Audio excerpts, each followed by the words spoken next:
네, 말씀입니다. 인생의 슬픈 순간과 삶 속에서 일어나는 위기는 영적으로 더욱더 성장할 수 있는 계기가 된다고 많은 사람들은 이야기합니다. 실질적으로 그러한 순간, 그러한 위기는 우리의 삶 가운데서 예수 그리스도께 나아갈 수 있는 그런 통로, 기회가 될 수 있다고 저는 믿습니다. 때때로 우리는 끝이라고, 더 이상 상황이 나아질 수 없다고 스스로 마지막이라고 생각하는 그러한 순간에 더더욱이 예수 그리스도를 만나게 되고, 그 간절함 가운데, 그 애절한 그 마음 가운데 그 깊이 더 그를 삶 가운데서 영혼 속 깊이, 내면서 깊이 체험케 되는 그런 상황이 연출되는 것을 보곤 합니다. 오늘 저와 여러분들이 읽은 말씀은 바로 그러한 인생의 가장 힘들고 어려운 시기에 대해서 다루고 있습니다. 자기 자신의 아픔도, 자기 자신의 고통도 물론 힘들겠지만, 자신이 사랑하고 자기 자신이 정말 아끼고 있는 그러한 사랑하는 사람의 아픔과 고통은, 그것을 옆에서 지켜보고 있는 사람은 그들의 마음은 정말 이런 말로 표현할 수 없겠죠. 그 당시에 존경받고 인정받고 있던 당대 최고의 지성인이라고, 그 당시 그 지방에서 최고의 리더로서 세움을 받고 있었던 그런 회당장이 주님의 앞에 나오는 그런 놀라운 사건이 일어난 것입니다. 젊은 선생, 예수 그리스도, 그 당시 랍비라고도 알려져 있고 선생이라도 알려져 있던 기적을 일으키고, 그리고 많은 사람들에게 주목을 받고 있었던 그러한 소문의 장본인인 그 예수님께 이 한 지방의 리더가, 인정받고 있었던 그 최고의 지성인이 무릎을 꿇게 된 것입니다. 오늘 저와 여러분들이 읽지는 않았지만 이 8장 41절의 말씀을 보시면, 야이로라는 회당장이 와서 예수의 발 앞에 엎드리며 자기 집에 와달라고 간절히 애원했습니다 라고 말씀은 이야기합니다. 자기 자신의 체면, 자기 자신의 직위, 직분, 이러한 것을 다 뒤로하고 간절한 마음, 정말 원하는 마음이 있기 때문에 그 앞에 무릎을 꿇을 수밖에 없는 것을 이야기하고 있는 것입니다. 12살 된 딸이 죽어가고 있는 것을 우리는 말씀을 통해 볼 수 있는 것입니다. 그런데 그런 절망적인 상황 가운데 예수 그리스도를 찾아서 나아가고 있는데 뜻하지 않은 그런 사건이 일어나죠. 우리 49절 말씀을 우리 같이 한번 보겠습니다. 49절 말씀 같이 읽겠습니다. 시작. 예수께서 말씀을 채 마치시기도 전에 야이로 회당장의 집에서 사람이 와서 말했습니다. 따님이 죽었습니다. 선생님께 더 폐를 끼치지 않는 것이 좋겠습니다. 가는 과정 가운데 이 12년 동안 혈루병을 앓은 여인을 만나게 됩니다. 그 여인이 예수 그리스도의 옷자락에 손을 대고 수많은 사람들이 이제 몰려있는 가운데 주님께서는 그 여인의 육체적인 회복만이 아니라 그 마음의 병을 회복시키기 위하여서 그 여인에게 나가가 스스로 본인이 자발적으로 고백하시기를 원하시는 그러한 사건을 우리가 말씀을 통해서 볼 수 있습니다. 그런데 그러한 이 상황이 종료된 것 같은 그런 소식이 전달되었어요. 49절 저와 여러분들이 읽었던 말씀 가운데 그 길로 가던 가운데 종이 소식을 전해온 것입니다. 기다리던 딸이, 사랑하던 딸이 더 이상 이 땅 가운데 존재하지 않는다라는 것을, 숨을 거두었다라는 것을 이야기하고 있는 것이죠. 저는 49절 말씀을 읽어보면서 야이로 이 회당장에 어쩌면 그는 예수님, 선생님, 이제 더 이상 가실 필요가 없습니다. 내가 선생님께 더 이상 폐를 끼칠 수 없습니다. 상당히 그를 존중하고 굉장히 예의 바른 그러한 말이라고 생각이 되지만, 그 안에 그 말 한마디 한마디 안에는 정말 그는 감출 수 없는 분노와, 그리고 주체할 수 없는 두려움과 슬픔과 고통 가운데 사로잡혀 있다는 것을 우리는 말씀을 통해서 볼 수 있다는 것입니다. 여러분, 죽음으로서 모든 것이 끝났다라는 것, 모든 것을 사랑하는 이를 잃어버렸다는 그 상실감과 두려움, 무기력함과 원망으로 가득 찬 그러한 그의 말 한마디, 어쩌면 이것은 오늘날 우리의 모습이 아닌가 생각해 봅니다. 어떠한 상황 가운데 내가 어찌할 수 없는, 아무것도 할 수 없는 그런 불가항력적인 그러한 상황 가운데서 내 무기력함을 느끼게 되고, 그리고 그러한 상황에 처닫게 된 그러한 이 요건들을 바라보면서, 주변에서 일어난 그 상황들을 바라보면서 누군가를 원망하고, 그리고 주체할 수 없는 분노에 사로잡히는 것, 그것이 어쩌면 그런 이 항거할 수 없는 벽에 부딪힌 한계가 있는 사람의 모습이 아닌가 생각해 봅니다. 그러나 주님은 말씀하십니다. 죽음으로 모든 것이 끝난 것이 아니다라고 말씀하십니다. 이것이 바로 부활신앙인입니다. 할렐루야. 상황은 종료되었다라고 사람들은 이야기합니다. 죽음이란 것은 우리를 두렵게 하고 힘들게 하고 원망과 탄식에 사로잡히게 만드는 것입니다. 왜 우리는 그런데 죽음을 두려워할까요? 많은 것은 이것이 끝이라고, 마지막이라고, 이 땅이 전부라고 생각하기 때문에 죽음, 이 땅에서 나의 육체적인 그 생이 다할 때, 육체적인 시간이 이 땅에서 다할 때, 이곳은 가장 좋은, 내 생에서 가장 좋은 곳인데 이것이 끝이라고 생각하기 때문에 두려움과 걱정과 염려에 사로잡히는 것입니다. 그러나 부활신앙인은 이곳이 우리가 산 곳의 전부가 아니라 이곳은 영원한 무한대의 영생의 삶을 살아가는 데 있어서 하나의 지나가는 과정일 뿐이라는 것. 그래서 우리 신앙의 선배들은 끊임없이 이 땅의 삶을 순례자의 삶, 나그네의 삶, 여행자의 삶이라고 이야기하는 것입니다. 영원한 안식처, 우리의 영원한 집은 이 땅이 아니라 내가 살고 있는 옥수동, 제 주소를 말할 뻔했습니다. 저희가 살고 있는 곳이 아니라 바로 주님이 계신 곳이 내가 영원히 거할 처소라는 것을 다시 한번 깨달아야 한다는 것입니다. 오늘 이 부활주일날 이 거룩한 예배를 통하여서 여러분들이 내가 있을 곳, 내가 거할 곳, 내가 몸을 두어야 할 곳은 이곳이 아니라 지금 이 땅에서의 삶이 전부가 아니라 바로 내세의 삶이 있다라는 것, 그리고 하나님과 함께할 그 영원한 삶이 기다리고 있다라는 것을 다시 한번 깨닫게 되고 다시 한번 힘과 용기를 얻고 일어서게 되기를 주의 이름으로 축원합니다. 여러분, 죽음을 두려워하는 이유는 죽음이 오늘 아침에 이 담임 목사님께서 설교하신 내용 가운데 하나 와닿았던 것이 있어요. 자연스럽지 않다라는 것입니다. 죽음은 자연스럽지 않은 거예요. 우리는 늘 익숙한 상황을 좋아합니다. 편안한 것이죠. 똑같은 상황이 계속해서 연출되고 반복되면 그것이 몸에 익습니다. 그리고 몸에 익은 것을 상당히 즐거워합니다. 그러나 그 익숙한 틀에서 벗어날 때 우리는 당황하고 초조해야 합니다. 긴장하게 되어 있죠. 예측하지 않은 일들이 일어났을 때, 부자연스러운 것들이 이러한 그런 상황이 연출되었을 때 우리는 흥분하게 됩니다. 어쩌면 이 죽음이란 것은 우리 삶 가운데서 자연스럽지 않기 때문에, 당연스럽게 여겨지지 않게, 받아들여지지 않기 때문에 우리는 이것을 통해서 분노하고 두려워하고 걱정과 염려에 사로잡힐 수밖에 없다는 것입니다. 그러나 여러분, 우리가 반드시 기억해야 할 것은 우리는 원래 지음받았을 때 죽음이 없었던 존재로 지음을 받았습니다. 할렐루야. 창세기 말씀을 보시면 아담과 하와가 지어졌을 때 그들의 인생 가운데서는 하나님과의 단절, 그리고 이 땅 가운데서 육체적인 죽음을 볼 수 있도록 만들어진 존재가 아니라는 것입니다.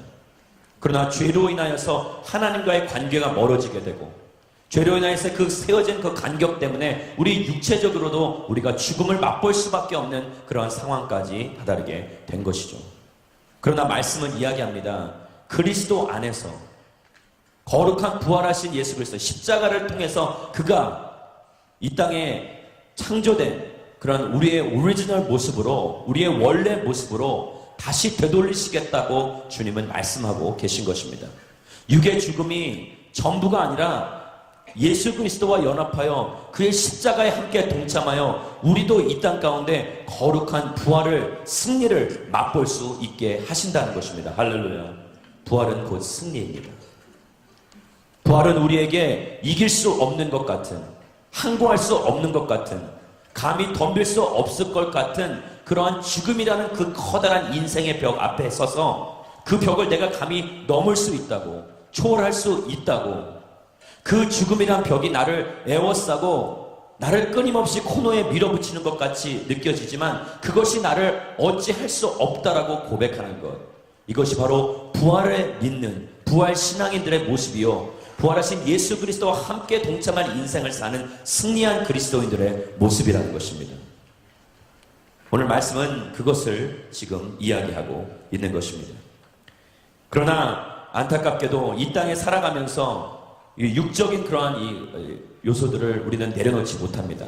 아무리 그리스도인들이라고 하더라도 사랑하는 사람들, 그리고 아끼는 사람들이 목숨을 잃을 때, 그들이 내 옆에서 하나 둘씩 떠나갈 때 우리는 그 앞에서 완전히 태연하게 아무렇지도 않게 앉아있을 수 없다라는 것이죠.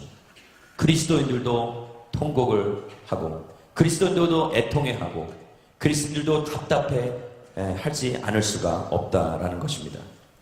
그런 상황이 야이로에게 닥치자 그는 더 이상 예수님은 필요 없다라고 이야기하는 것. 그리스도인들과 비그리스도인들의 그 다른 점은 죽음 앞에서 그들은 예수 그리스도가 더 이상 필요 없다. 선생님 이제 더 이상 오실 필요가 없습니다. 폐를 끼치지 않고 싶습니다.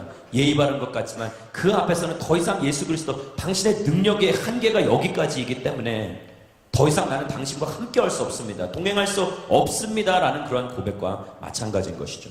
그러나 그리스도인들은 그러한 상황 가운데서도 그의 손을 붙잡지 않고 꼭 놓지 않고 꼭 붙잡게 되는 것이, 할렐루야, 좀 정신이 없습니다. 저도 놓지 않고 그의 손을 꼭 붙잡는 것이 바로 그리스도인의 모습이라는 것입니다. 야이로 회당장은 하나는 알고 둘은 모르는 것입니다. 그가 보았던 것은 병을 고칠 수 있는 기적의 사람을 보았어요. 능력의 사람을 보았습니다. 그러나 죽음을 이기시고 인류의 가장 큰 한계요, 가장 큰 문제라고 아직까지 정복하지 못한 수많은 질병들을 정복하고 끊임없는 이 과학과 문명의 발달로 인하여서 삶이 더욱더 편안해지고 윤택해졌지만, 그러나 이 죽음의 영역만큼은 아직까지 정복하지 못한 그런 한계에 있는 사람들의 모습을 보면서, 그렇죠, 예수 그리스도도 똑같다, 그도 이것을 뛰어넘을 수 없다, 초월할 수 없다라고 그를 인정치 않은 상황, 그러한 모습을 보여주고 있는 것입니다. 그러나 그가 보지 못한 것은 그는 죽음을 이기시고 뛰어넘은 자라는 것, 진정한 승리자라는 것을 그는 인식하지 못하고 있다는 것입니다.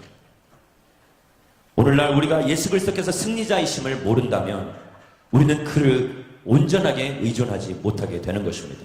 만약 그리스도께서 부활하시지 않으셨다면 어떻게 우리가 그를 믿고 신뢰할 수 있겠습니까? 이 땅 가운데 그냥 하나의 영웅으로서, 한 사람의 선구자로서, 영적인 지도자로서, 선견자로서, 그리고 우리와 똑같은 혈과 육으로 만들어진 사람으로서 더 나은 인생, 더 좋은 인생,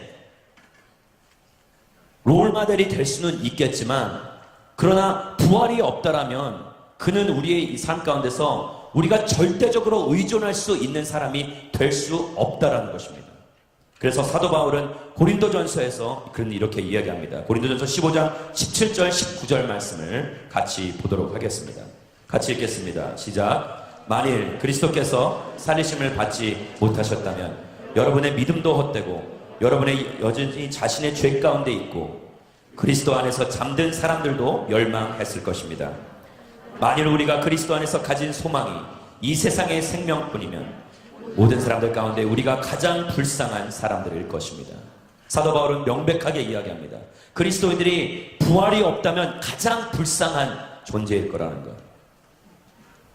이 땅에서 어쩌면 그 육체적인 쾌락과 평안함을 뒤로하고 십자가를 지고 거룩한 불편함을 감수하면서도 예수 그리스도를 믿고 따르는 거룩한 그리스도인들의 모습, 그쵸, 육을 거스리고 영을 쫓고자 하는 그러한 거룩한 그들의 몸부림, 어쩌면 부활이 없다면은 그러한 모든 것은 아무런 의미도 없는 것이요, 부활이 없다면은 그러한 것을 쫓고 거룩함을 추구하며 사는 이 그리스도인들이 가장 불쌍한 인생이라고 말씀은 이야기하고 있는 것입니다.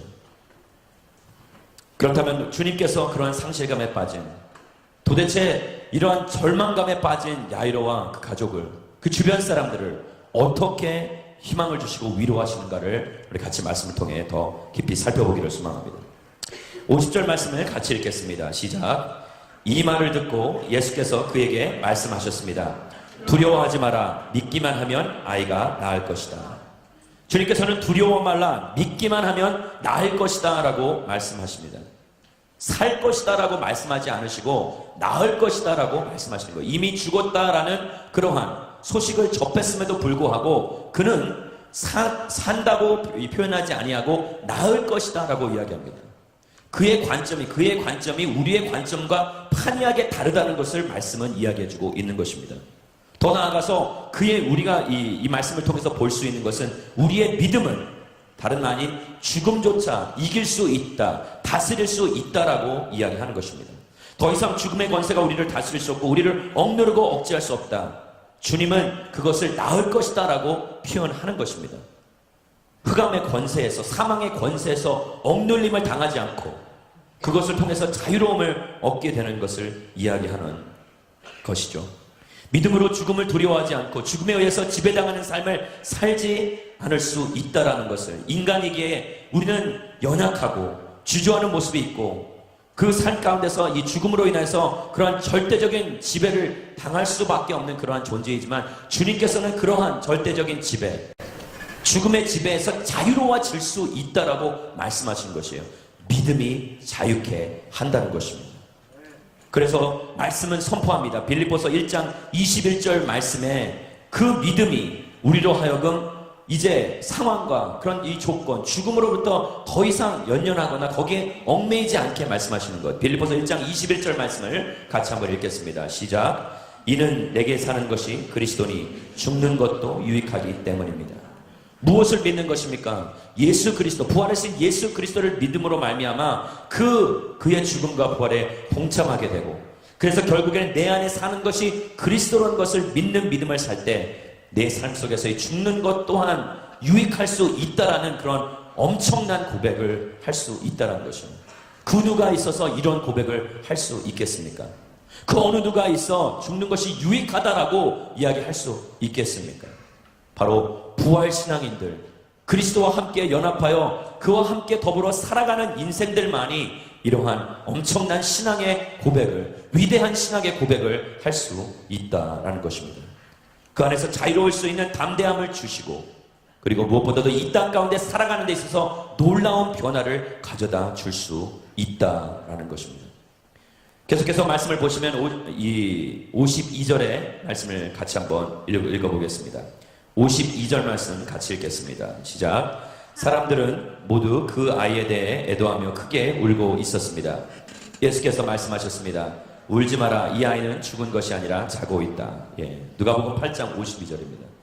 이 말씀을 보시면은 이 아이는 죽은 것이 아니라 자고 있다라고 주님은 말씀하십니다. 그 당시 많은 그 그리스도인들, 그리고 이 성경에는, 구약 성경에는 이 죽은 것을 잠을 잔다라는 그런 표현을 씁니다. 잠을 잔다라는 표현은 반드시 잠을 자면은 깨어나게 되어 있다는 것이죠. 죽음은 끝이 있습니다. 그러나 죽음이 더 이상 그들을 다스리지 않기 때문에 죽음이 존재하는 것이 아니라 그것은 잠을 잔다라고 표현을 하면서 잠시 잠깐의 휴식, 잠시 잠깐의 안정을 취하는 것이다라고 이야기하는 것이죠. 그 잠을 자고 일어나면 반드시 일어나게 되어 있다. 믿음 안에서 그것을 바라보게 된다는 것입니다. 그래서 우리는 죽음은 끝이 아니라 새로운 시작이라고 이야기하는 것입니다. 죽음은 이 땅 가운데서의 삶은, 우리의 육의 삶은 끝이라고 이야기할 수 있겠지만 새로운 영의 세계가, 영원한 세계가, 무한대의 세계가 열리게 된다는 것입니다. 그러나 주변 사람들은 그를 비웃게 되죠. 53절 말씀을 보시면, 누가복음 8장 53절 말씀을 보시면 그들은 아이가 죽은 것을 알기에 예수를 비웃었습니다 라고 이야기합니다. 그러나 그들은 알지 못하고 있었던 건 주님은 죽음의 내용을 바꾸실 수 있는 능력의 하나님이라는 것이었죠. 그리고 그는 어떻게 하였습니까? 54절에 그 아이의 손을 잡고 그 아이를 일으켜 세워주십니다. 오늘도 힘이 없고 연약한 이들, 죽음과 흑암 가운데 놓여있는 소망 없는 이들에게 하나님께서는 그들의 손을 붙잡아 주시고 희망을 불어넣어 주시는 것입니다. 할렐루야. 그래서 부활 신앙인들의 인생 가운데서는 이 땅 가운데 살아가면서, 우리 아까 전도사님의 기도를 통해서 잠깐 이야기 들었던 것과 같이, 살면서도 우리는 지금 육으로 숨을 쉬고 있지만 죽은 것 같이 사는 사람들이 얼마나 많은지 모른다라고 이야기했던 것 같이, 이 땅에 정말 그렇게 죽은 것과 같이 사는 사람들이 얼마나 많습니까? 그러한 그들에게 부활의 소망을 불어넣어 주신다라고 말씀하시는 거예요. 그 부활은 우리에게 변화를 가져다 줄 것이기 때문입니다. 고린도전서 15장 51절 말씀을 같이 한번 보겠습니다. 고린도전서 15장 51절입니다. 제가 읽겠습니다. 보십시오. 내가 여러분에게 비밀을 말합니다. 우리는 다 죽지 않고 모두 변화할 것입니다. 모두 다 변화할 것이라고 말씀하십니다.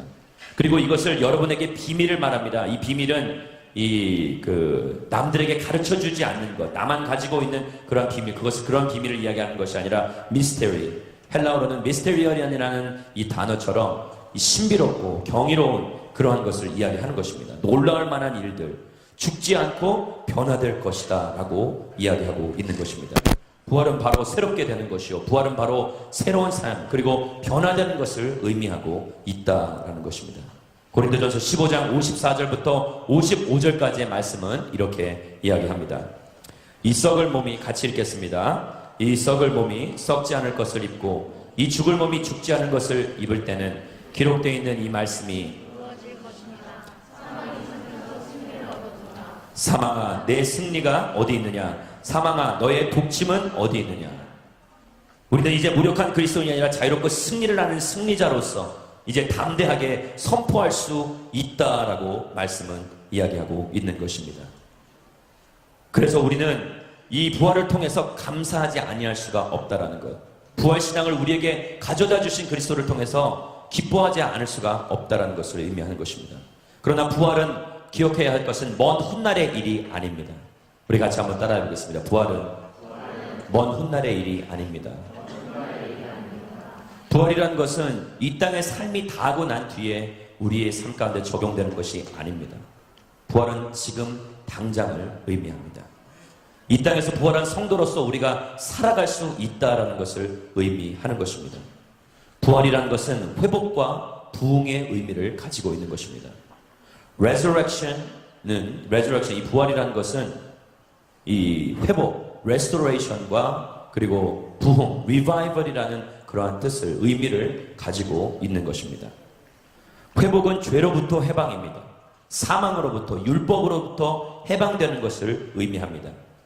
죄는 우리를 하나님을 떠나 이기심의 노예로 살게 만들어 버리는 것이죠. 죄는 사람을 죽이고 결국에는 파멸시키는 것입니다. 죄악된 그러한 이 인간의 사심으로 말미암아 어처구니 없는 일들이 일어나게 되고, 그리고 이 죄악된 모습 가운데 살아가다가 끊임없는 정죄와 판단, 그리고 분열, 이러한 끔찍한 일들이 계속해서 우리 가운데 이루어지고 생겨나고 있다는 것이죠. 그러나 부활이란 것은 회복, 그러한 것들로부터 점차 변화되는 것을 이야기하고 있는 것입니다. 내 안에, 내 자신의 내면 속에 깊은 곳에서부터 흘러나오는 완전한 변화가 일어나게 되는 것이죠. 그래서 우리는 부활을 change라고 이야기하지 아니하고 transformation이라고 이야기합니다. 외면의 변화가 아닙니다. 저는 이 부활절 예배가 하나의 형식으로, 하나의 예식으로 그치지 않게 되기를 주의 이름으로 축원합니다. 지금 이 예배가 우리 부활의 기쁨, 이 영광의 기쁨을 맞이하는 이 순간이 그냥 거칠애적인 어떤 행사, 의례적인 그러한 행위적인 모습으로만, 겉으로는 표면적으로만 드러내고 나타나는 것이 아니라 내 내면 속 깊은 곳에서부터 자리 잡고 있는 그곳에부터 흘러나오는 그 영혼의 기쁨이 되기를, 그 영혼의 즐거움의 고백이 되기를 주의 이름으로 축원합니다. 여러분, 부활은 그런 능력이 있기 때문이에요. 회복은 바로 그러한 것을 의미하는 것입니다. 그 변화가 일어나게 되고 이제 죄성에서, 그 이기적인 본성에서 돌이키게 되는 것을 이야기하고 있는 것입니다. 부흥이란 것은 도대체 그럼 무엇이냐? 부흥이란 것은 다름 아니라 revival. 많은 사람들이 이것을 어떤 숫자적인 의미에 더해가는 것으로 많이 착각할 때가 많이 있습니다. 부흥이란 것은 다른 것이 아니라 revival. 다시 산다는, revive, 새롭게 하신다는 거예요. 창세기에 하나님께서 당신의 백성들을 하나님의 형상 따라 만드셨고, 아담과 하와를 죽음으로부터 자유롭게 만드셨음에도 불구하고 죄가 우리를 죽음에서 자유롭지 못하게 만든 것이죠. 그렇다면 회복은 무엇입니까? 원래 그 상태로 하나님께서 원상복귀시켜 주시겠다는 거예요. 우리의 스테러스를, 우리의 이 원래 모습을, 우리의 본질을 변화시켜 주시겠다고 그가 말씀하고 계신 것입니다. 그래서 이 땅 가운데 살아가면서 우리는 그러한 사람들로서 부활신앙인을 가지며 다른 관점을, 다른 가치관을 가지고, 다른 세계관을 가지고 다른 사람들과 똑같은 상황에서 똑같이 반응하는 것이 아니라, 물론 이런 어처구니 없는 상황 가운데서는 처음에는 비슷한 상황을 연출할 수 있겠지만, 그러나 점차 그리스도인과 비그리스도인들은, 아까 제가 말씀드렸던 것 같이 비그리스도인들은 믿지 않는 이들은 예수 그리스도에게서 멀어지게 되겠지만, 그러나 그리스도인들은 예수 그리스도를 더욱더 붙잡고 가까워질 수밖에 없게 하는 것, 그것이 바로 인생의 위기요 커다란 위험이 다가왔을 때 그런 영적인 기회, 그런 영적인 교류, 영적인 거룩한 이 체험이 있게 된다는 것입니다. 험난한 산이 가로막고 있더라도, 우리 앞이 보이지는 않더라도, 칠흑같이 어둡고 불투명한 미래가 우리를 기다리고 있을지라 하더라도, 지금 당장 내 삶 가운데서 조금씩 변화를 일으키시는 거룩한 부활 신앙인, 그러한 성령 하나님의 놀라운 내적인 변화를 통하여서 우리의 삶이 완전히 변화될 수 있다는 것, 더 이상 그러한 상황과 환경에 의해서 억눌림을 받고 치우치거나 그것으로 인하여서 더 이상 나아가지 못하고 무기력하게 사는 것이 아니라, 우리는 희망을 가지고 담대하게 선포할 수 있다라는 것입니다. 죽음에 대한 두려움이 떠나고 그와 함께 걷고자 하는 담대한 마음만이 남는 인생, 하나님은 그것을 지금 말씀하고 계신 것입니다. 사랑하는 여러분, 부활은 추상적인 것이 아닙니다. 부활은 어떠한 그러한 하나에 있는 신학적인 용어가 아니라, 믿는 이들, 예수 그리스도를 믿는 사람들에게는 뗄래야 뗄 수 없는, 내면서 깊은 것에 뿌리 박히고 자리 잡아야 할 주님께 주시는 생명의 단어인 것입니다. 저와 여러분들은 부활 신앙인입니다. 그래서 우리는 이 땅 가운데서 힘을 내고 이 현실을 직면하며 나아가야 한다는 것입니다. 오늘 말씀을 보시면 55절 말씀을 같이 한번 보겠습니다. 누가복음 8장 55절 말씀입니다. 같이 한번 읽겠습니다. 시작. 그때 그 아이의 영이 돌아와 아이가 곧 일어났습니다. 주님께서는 그 아이에게 필요한 것, 먹을 것을 갖다 주라고 말씀하시죠. 놀라운 부분입니다. 그 아이가 정말 배고팠을까? 그런 것을 떠나서 주님이 이야기하고자 하시는 것은 무엇일까요? 이 땅 가운데 너의 새로운 부활 신앙인으로서 살아가며 무엇을 가져야 되는 것이냐? 새로운 관점, 새로운 사명을 가져야 한다는 것입니다. 부활은 필연적으로 우리의 사명과 직결되어 있는 것입니다. 이 땅 가운데 살아갈 이유와 목적이 있다고. 물론 이 아이가, 이 야이로의 딸이 영원히 산 것은 아닙니다. 요한복음 11장의 말씀을 보실 때 나사로, 이 마리아와 마르다의 오라버니인 오빠였던 나사로를 살리시게 되죠. 그럼 나사로도 그렇고 이 야이로의 딸도 그렇고, 예수님께서 다시 살리시고 난 뒤에 그들은 영원히 살았는가? 그렇지 않습니다. 그들은 어떻게 얼마나 오래 살았는지는 성경이 기록하지 않고 있지는 모르겠지만, 한 가지 확실한 것은 그들도 이 땅에서 영원히 살지 않고 죽음을 맛보았다는 것이죠. 그러나 부활은 이 땅 가운데서 그렇게 다시 기회를 주심을 통하여서, 생명의 기회를 주심을 통하여서 이 땅 가운데 거룩한 사명을 가지고 나아가라고 주님은 말씀하고 계신 것입니다. 고린도전서 15장 58절 말씀을 같이 한번 읽겠습니다. 고린도전서 15장 58절 말씀입니다. 시작. 그러므로 내 사랑하는 형제들이여, 굳게 서서 흔들리지 마십시오. 여러분의 수고가 주 안에서 헛되지 않음을 알고 항상 주의 일에 더욱 힘쓰는 사람들이 되십시오. 너무나도 중요한 말씀입니다. 우리의 수고가 주 안에서 헛되지 않음을 알고 항상 주의 일에 더욱 힘쓰는 사람들이 되십시오. 고린도전서 15장은 부활장입니다. 부활을 경험한 그리스도인들이, 부활의 신앙을 가지고 있는 그리스도인들이 마지막에 가져야 할 그들의 신앙인의 자세, 태도는 다름 아닌 굳게 서서 흔들리지 말라. 즉, 이 땅 가운데서의 절대적인 사명이 있다라는 것, 예수 그리스도께서 부어주시는 그 영적인 사명이 있다라는 것, 우리의 삶은 끝나지 않았다라는 것, 그리고 더 나아가서 무엇보다도 주의 일에, 거룩한 복음의 진보와 하나님의 나라의 확장에 힘을 쓰라고 주님은 말씀하고 계신 것입니다. 뚜렷하고 명백한, 그리고 자발적으로 가질 수 있는 그런 사명을 우리에게 부여해 주시는 것입니다.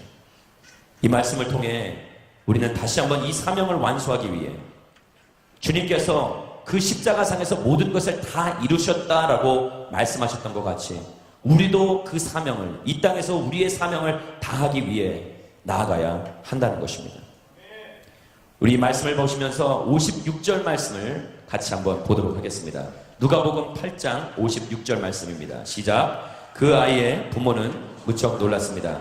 그러나 예수께서는 이 일을 아무에게도 말하지 말라고 그들에게 명령하셨습니다.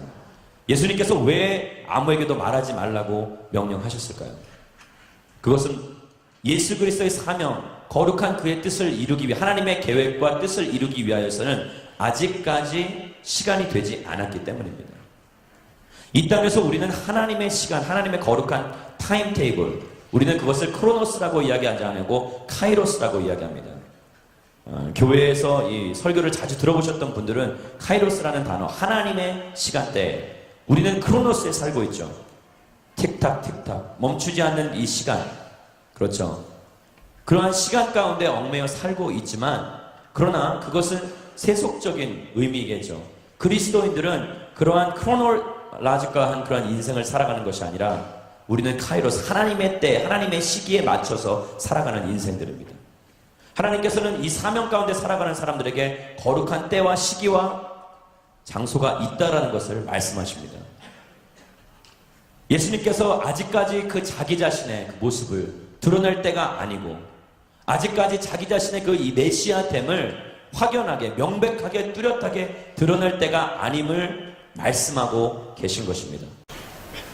온전히 그는 이 땅 가운데 사는 것이 그 사명을 이루기 위해서 살아가는 것입니다. 목적이 있다라는 것이죠. 사랑하는 여러분, 저와 여러분들의 인생 가운데는 우리가 아직까지 완수하지 못한 하나님의 사명이 있는 줄 믿으시기 바랍니다. 이 땅 가운데 하나님께서 우리의 생명을, 우리의 호흡을 연장시켜 주시는 이유는 아직까지 끝나지 않은 사명이 있기 때문입니다. 시간을 낭비하지 마십시오. 허송세월하지 마십시오. 주님이 주신 거룩한 기회를 붙잡고 나아가 이 땅 가운데 하나님께서 주신 그 절대적인 사명, 그 영혼의 소명을 가지고 우리는 나가야 하는 것입니다. 주의 일에 더욱 힘쓰는 사람들이 되십시오. 주의 나라와 영광을 위해 전력 질주하는 인생들이 되십시오. 나라와 민족을 위해서 기도해 주십시오. 다음 세대를 위해서 눈물을 흘릴 줄 아는 그러한 민족의 지도자, 책임질 줄 아는 사람들이 되십시오. 이 땅 가운데 살아가면서 나만을 위해 살아가는 것이 아니라 내 주변에 있는 이웃들, 내 주변에 포진되어 있는 내 삶 가운데 허락하여 주신 그 영혼들을 위해서 아끼고 몸부림치며 그들을 위해 내가 무엇을 할 수 있을까? 하나님의 사랑을 어떻게 하면 그들에게 전할 수 있을까? 내가 그들을 어떻게 하면 섬길 수 있을까? 하나님의 미랄이 땅에 떨어져 죽음으로 말미암아 수많은 열매를 맺을 수 있다고 말씀하셨는데, 나의 희생을 통하여서 어떻게 많은 사람들을 살릴 수 있을까? 전심을 다하는 그런 여러분들이 되기를 소망합니다. 이 땅의 젊은이들이 일어나야 합니다. 이 땅의 젊은이들이 눈을 떠야 합니다. 영적인 잠에서 깨어나야 합니다. 사랑하는 여러분, 오늘 이 부활주일에 제가 마지막으로 드리고자 하는 말씀은, 부활 신앙을 가진 우리들은 더 이상 손을 놓고 무기력하게 세상의 흐름에 따라 살아가는 것이 아니라 세상을 역류해야 한다는 것입니다. 세상을 거슬러 올라가야 한다는 것입니다. 물길을 거슬러 올라간다는 것은 내 뼈를 깎고 살을 깎는 그런 고통과 아픔이 동반될 수 있다는 것입니다. 그러나 그러한 고통과 아픔이 내 삶 가운데 더해질지라 하더라도 우리는 포기치 아니하고, 그것이 옳은 길이라면, 그것이 주님께서 나에게 맡겨주신 사명이라면 사회와 타협하지 아니하고 그것을 역류하여 하나님이 원하시는 거룩한 길을 걷는 것, 하나님의 계획과 그가 주신 사명에 따라 사는 것, 그것이 바로 진정한 이 땅 가운데 살아가는 부활 그리스도인의 모습임을 깨닫고, 오늘 저와 여러분들의 삶 가운데서 거룩한 변화가 일어나게 되기를 주의 이름으로 축원합니다. 우리 시간에 같이 한번 말씀 붙잡고 기도하며 나가기를 소망합니다.